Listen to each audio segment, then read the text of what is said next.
दूसरा अध्याय यानी सांख्य योग के आखिरी 2 श्लोक। भगवान श्री कृष्ण अर्जुन से कहते हैं, सब त्याग इच्छा कामना, जो जन विचरता नित्य ही, मद और ममता हीन होकर शांति पाता है वही।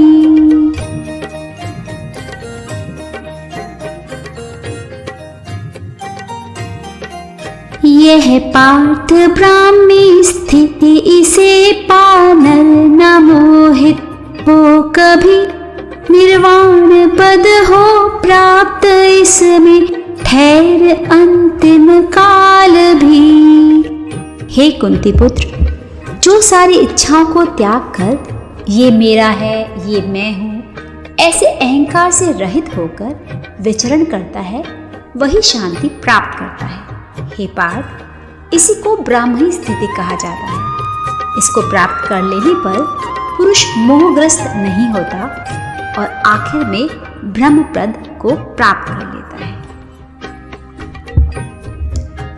स्थित प्रज्ञ पुरुष के विषय में 5 बातें बताई गई हैं। एक तो यह है कि वह संपूर्ण कामनाओं को त्याग देता है, परंतु प्रारब्ध से प्राप्त परिस्थितियों में जो भी कर्तव्य धर्म संगत होते हैं उनको निरासक्त भाव से पूरा करता है।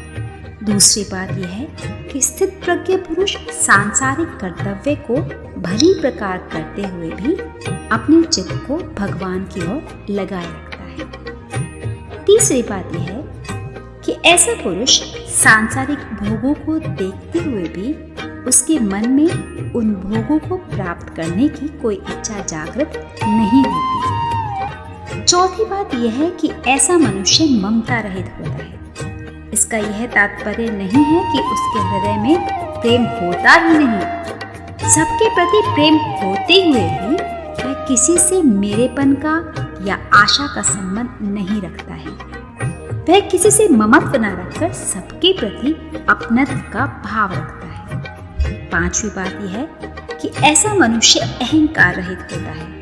इसका तात्पर्य यह होता है कि वह किसी क्रिया को करते समय या अपने आप प्राप्त होने वाले भोगों को भोगते समय कर्ता या भोक्ता का भाव नहीं रखता, बल्कि यह समझता है कि इस समय ऐसा करना ही कर्तव्य है। उसके मन से अहम भाव निकल जाता है।